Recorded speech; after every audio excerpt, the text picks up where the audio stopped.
नमस्कार दोस्तों, आप सभी का एक बार फिर से बहुत बहुत स्वागत है आपके अपने YouTube चैनल HRI न्यूज पर। फटाफट एक एक करके सभी बड़ी खबरें इसी वीडियो में आगे जानेंगे, लेकिन उससे पहले दोस्तों, अगर आप लोग भी यही मानते हैं कि बिहार के विधानसभा चुनाव में एक बड़ा परिवर्तन आने वाला है और नीतीश बीजेपी की सरकार पूरी तरह से विफल रही है, तो आप अभी इस वीडियो को लाइक करके अपना समर्थन जरूर दर्ज करवाइए और चैनल को सब्सक्राइब करके घंटी दबाइए और लगातार हमारे साथ बने रहिए। और आप सभी से एक छोटी सी रिक्वेस्ट और है कि आप इस वीडियो को सभी दोस्तों तक जरूर पहुंचाइएगा। तो आइए दोस्तों, पहली और बड़ी खबर जान लेते हैं। इस साल बिहार में विधानसभा के चुनाव होने हैं और ईवीएम को लेकर के हमेशा से ही चुनाव आयोग निशाने पर रहा है। चुनाव आयोग ने अब किया है ऐलान, इस बार M3 मॉडल की ईवीएम से होगा बिहार विधानसभा का चुनाव। आप लोगों को दोस्तों बताते चलें, बिहार विधानसभा चुनाव 2020 के लिए निर्वाचन आयोग ने तैयारियां तेज कर दी हैं। बिहार चुनाव के लिए उत्तर प्रदेश, मध्य प्रदेश और आंध्र प्रदेश से लेटेस्ट ईवीएम मशीनें और वीवीपैट मंगाए जा रहे हैं। आप लोगों को बताते चलें, इस बार बिहार में M1 M2 से नहीं बल्कि M3 मॉडल की ईवीएम और वीवीपैट से होंगे विधानसभा के चुनाव। दरअसल दोस्तों, आप लोगों को बताते चले, खबर के अनुसार ईवीएम की चिप को सिर्फ एक बार ही प्रोग्राम किया जा सकता है और चिप के सॉफ्टवेयर को पढ़ा भी नहीं जा सकता है। इसे ना तो इंटरनेट ना ही किसी नेटवर्क से जोड़ा जा सकता है। यहां तक कि इसे खोलने की कोशिश की गई तो यह मशीन छेड़छाड़ करने वाले की फोटो खींचकर खुद बंद हो जाएगी। तो यहां पर दोस्तों, ये बड़ी अपडेट चुनाव आयोग की तरफ से निकल के आई है सामने। बिहार विधानसभा चुनाव में होगा इस बार M3 मॉडल की ईवीएम का इस्तेमाल। फिलहाल दोस्तों, एक और खबर आप लोगों को बताते चलें। भारत चीन गतिरोध पर बोले राहुल गांधी, सैनिकों को पता है लद्दाख में क्या हो रहा है। आप लोगों को बताते चलें, कांग्रेस पार्टी के पूर्व अध्यक्ष राहुल गांधी ने लद्दाख में भारत चीन के बीच जारी सीमा विवाद पर एक बार फिर से सवाल खड़े किए हैं। राहुल गांधी ने एक पत्रकार के ट्वीट को रीट्वीट कर लिखा है कि मीडिया हैरान और भयभीत है, सच निष्क्रिय दिखाई पड़ता है, लेकिन यह हर एक भारतीय सेना अधिकारी और सैनिक के खून में बहता है। उन्हें पता है कि लद्दाख में क्या हो रहा है, ये यहाँ पर राहुल गांधी ने कहा। इस बीच एक और खबर आप लोगों को बताते चले।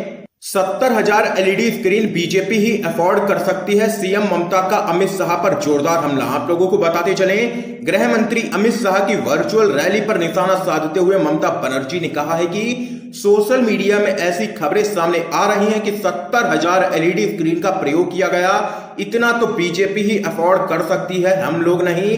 ये यहां पर ममता बनर्जी ने कहा है। दरअसल दोस्तों, आप लोगों को बताते चले, अमित शाह ने वर्चुअल रैली की थी, उसके बाद ये विपक्ष के निशाने पर आ गए हैं और लगातार विपक्ष हमला बोल रहा है और सोशल मीडिया पर भी अमित शाह को ट्रोल कर रहा है। और लोगों का कहना है कि मजदूरों पर तो बीजेपी सरकार खर्च नहीं कर सकती है एक भी पैसा, लेकिन चुनाव प्रचार के लिए बीजेपी के पास करोड़ों है और वो चुनाव प्रचार में करोड़ों रुपए बहा रही है, ये यहां पर लोगों का कहना है। इस बीच दोस्तों, एक और खबर आप लोगों को बताते चलें।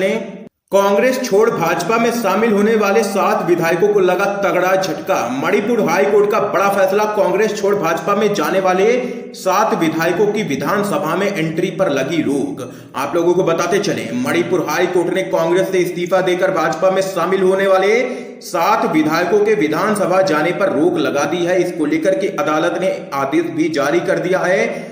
हाई कोर्ट ने अपने आदेश में कहा है कि स्पीकर ट्रिब्यूनल इन विधायकों की अयोग्यता से जुड़े केस की सुनवाई कर रहा है। जब तक वह सुनवाई पूरी नहीं हो जाती है, इन विधायकों को विधानसभा में एंट्री नहीं दी जाएगी। ये यहां पर हाई कोर्ट ने आदेश जारी किया है। तो वहीं दोस्तों, एक और बड़ी खबर आप लोगों को बताते चलें। बीजेपी की राज्य सरकारें पीपीई किट, वेंटिलेटर घोटालों में व्यस्त। एलजी ने पलटा केजरीवाल सरकार का फैसला, तो आम आदमी पार्टी ने लगाए हैं गंभीर आरोप। आप लोगों को बताते चलें, दिल्ली के डिप्टी सीएम मनीष सिसोदिया ने यहां पर कहा है कि बीजेपी की राज्य सरकारें पीपीई किट घोटालों और वेंटिलेटर घोटालों में व्यस्त है। दिल्ली सरकार सोच समझकर ईमानदारी से इस डिजास्टर को मैनेज करने की कोशिश कर रही है, यह बीजेपी से देखा नहीं जा रहा है, इसलिए एलजी पर दबाव डालकर घटिया राजनीति की जा रही है बीजेपी के द्वारा। तो वहीं दोस्तों, आप लोगों को बताते चलें, इस पूरे मामले पर अरविंद केजरीवाल ने कहा है कि उपराज्यपाल के आदेश ने दिल्ली के लोगों के लिए पैदा कर दी है बहुत बड़ी समस्या। और आगे कहा है केजरीवाल ने कि शायद भगवान की मर्जी है कि हम पूरे देश के लोगों की सेवा करें, हम सभी लोगों के इलाज का इंतजाम करने की कोशिश करेंगे, ये यहां पर कहा है दिल्ली के मुख्यमंत्री अरविंद केजरीवाल ने। इस बीच दोस्तों, एक और अपडेट आप लोगों को बताते चलें। बिहार लालू यादव ने अपने ही अंदाज में सीएम नीतीश पर साधा निशाना, बताया रण छोड़ मुख्यमंत्री। आरजेडी प्रमुख लालू प्रसाद यादव ने मुख्यमंत्री नीतीश कुमार का नाम लिए बिना उन पर व्यंग किया है। उन्होंने अपने ट्विटर अकाउंट के माध्यम से सीएम को लेकर के बूझो तो जाने नाम से एक पहेली बनाई है। आप लोगों को बताते चलें, आरजेडी प्रमुख लालू यादव ने लोगों से पूछा है कि बताएं कि किस प्रदेश का मुख्यमंत्री विगत 83 दिन से घर से बाहर नहीं निकला है। फिर अपने परिचित पुराने अंदाज में भोजपुरी में कहा है लालू यादव ने कि कोरोना भले ना भाग गई, लेकिन ई मुख्यमंत्री जनता के बीच मझधार में छोड़ के भाग गई। ये यहाँ पर लालू यादव ने अपने ही अंदाज में जोरदार हमला बोला है बिहार के मुख्यमंत्री नीतीश कुमार पर। तो वहीं दोस्तों एक और अपडेट आप लोगों को बताते चलें, सोनिया गांधी के कहने पर पूर्व पीएम एचडी देवेगौड़ा राज्यसभा चुनाव लड़ने को तैयार। बेटे ने कहा मनाना आसान नहीं था। जेडीएस के संरक्षक एचडी देवेगौड़ा ने 19 जून को होने वाला राज्यसभा चुनाव कर्नाटक से लड़ने का फैसला किया है और इसके लिए वह आज पर्चा दाखिल करेंगे। दरअसल दोस्तों आप लोगों को बताते चलें, कर्नाटक विधानसभा में जेडीएस के पास महज 34 सीट हैं और अपने दम पर सीट जीतने की स्थिति में नहीं है जेडीएस। इसलिए यहां पर कांग्रेस पार्टी ने समर्थन देने का ऐलान किया है, क्योंकि यहां पर कांग्रेस पार्टी नहीं जानती है कि कर्नाटक में बीजेपी का तीसरा प्रत्याशी जीते। इसलिए यहां पर बीजेपी को रोकने के लिए जेडीएस को कांग्रेस ने दिया है समर्थन और बीजेपी को कांग्रेस ने दे दिया है तगड़ा झटका कर्नाटक में राज्यसभा चुनाव में।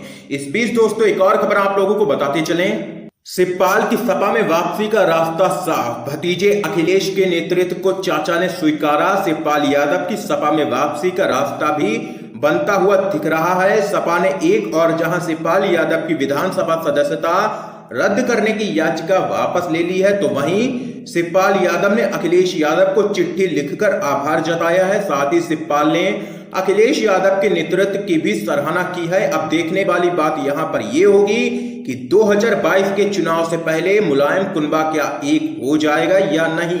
लेकिन यहां पर मौजूदा स्थिति को देखते हुए यही लग रहा है कि शिवपाल की सपा में हो सकती है वापसी, क्योंकि भतीजे अखिलेश के नेतृत्व को चाचा ने स्वीकारा है। तो वहीं दोस्तों एक और बड़ी खबर आप लोगों को बताते चलें, ओवैसी का सरकार से सवाल, अगर भारतीय सीमा में नहीं आया चीन तो उससे बातचीत आखिर क्यों। जवाब दें रक्षा मंत्री। आप लोगों को बताते चलें, चीन के साथ सीमा पर चल रहे गतिरोध के बीच एआईएम के प्रमुख असदुद्दीन ओवैसी ने कहा है कि सरकार देश को बताए कि चीनी सैनिकों ने भारतीय क्षेत्र पर कब्जा किया है या फिर नहीं और वह चीन से क्या बात कर रही है। आप लोगों को आगे बताते चले, ओवैसी ने कहा है कि केंद्र सरकार को देश को बताना चाहिए उन्हें शर्म क्यों आ रही है, वे चुप्पी क्यों साधे हुए हैं। ओवैसी ने आगे कहा है कि गृह मंत्री अमित शाह और रक्षा मंत्री राजनाथ सिंह बड़ी ही आसानी से देश को बता सकते हैं कि चीन को उन्होंने क्या कहा है, लेकिन केंद्र सरकार ने अभी तक कुछ भी देश को नहीं बताया है। इसी पूरे मामले को लेकर के ओवैसी ने बोला है केंद्र की मोदी सरकार पर जोरदार हमला। इस बीच दोस्तों एक और खबर आप लोगों को बताते चलें,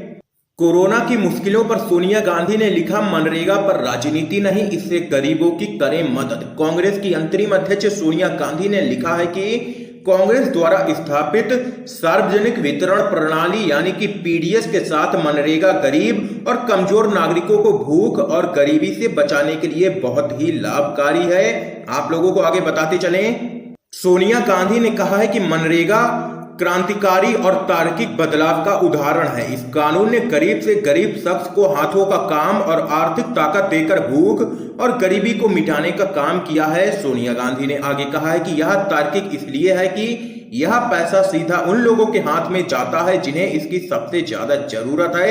ये यहाँ पर कहा है सोनिया गांधी ने। तो वहीं दोस्तों एक और खबर आप लोगों को बताते चलें, कोरोना वायरस की चुनाव आयोग के दफ्तर में दस्तक, एक अधिकारी कोविड-19 संक्रमित पाया गया।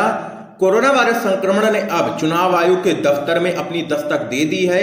न्यूज एजेंसी एएनआई के अनुसार चुनाव आयोग का एक अधिकारी कोरोना संक्रमित पाया गया है। इसके बाद उसके संपर्क में आने वाले अन्य कर्मचारियों को होम क्वारंटाइन होने को कहा गया है। साथ ही अधिकारी के दफ्तर को सैनिटाइज किया जा रहा है। तो यहाँ पर दोस्तों देख सकते हैं कि चुनाव आयोग के दफ्तर में कोरोना वायरस की हो चुकी है एंट्री, एक अधिकारी निकला है कोरोना संक्रमित।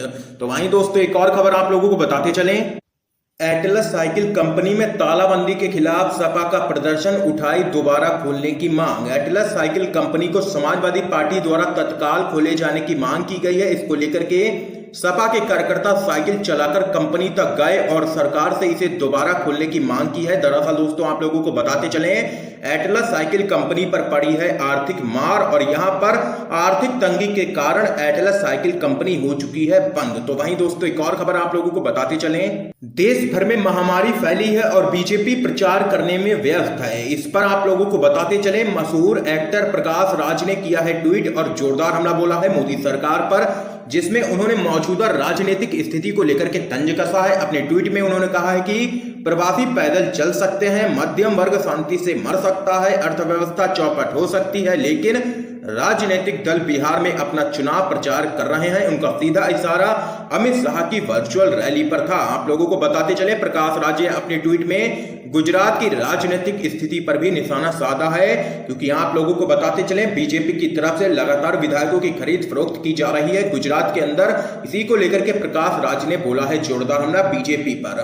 तो यहाँ पर दोस्तों आज की ये सभी बड़ी खबरें सामने निकल के आई हैं जो हमने आप लोगों तक पहुंचाई हैं। इस खबर को ज्यादा से ज्यादा शेयर कीजिएगा, इस वीडियो को ज्यादा से ज्यादा शेयर कीजिए, अपने सभी दोस्तों तक इन खबरों को जरूर पहुंचाइए। और वीडियो पसंद आया हो तो इस वीडियो को लाइक करके चैनल को सब्सक्राइब कीजिए और घंटी जरूर दबाइए। दोस्तों आप सभी का बहुत बहुत धन्यवाद दोस्तों।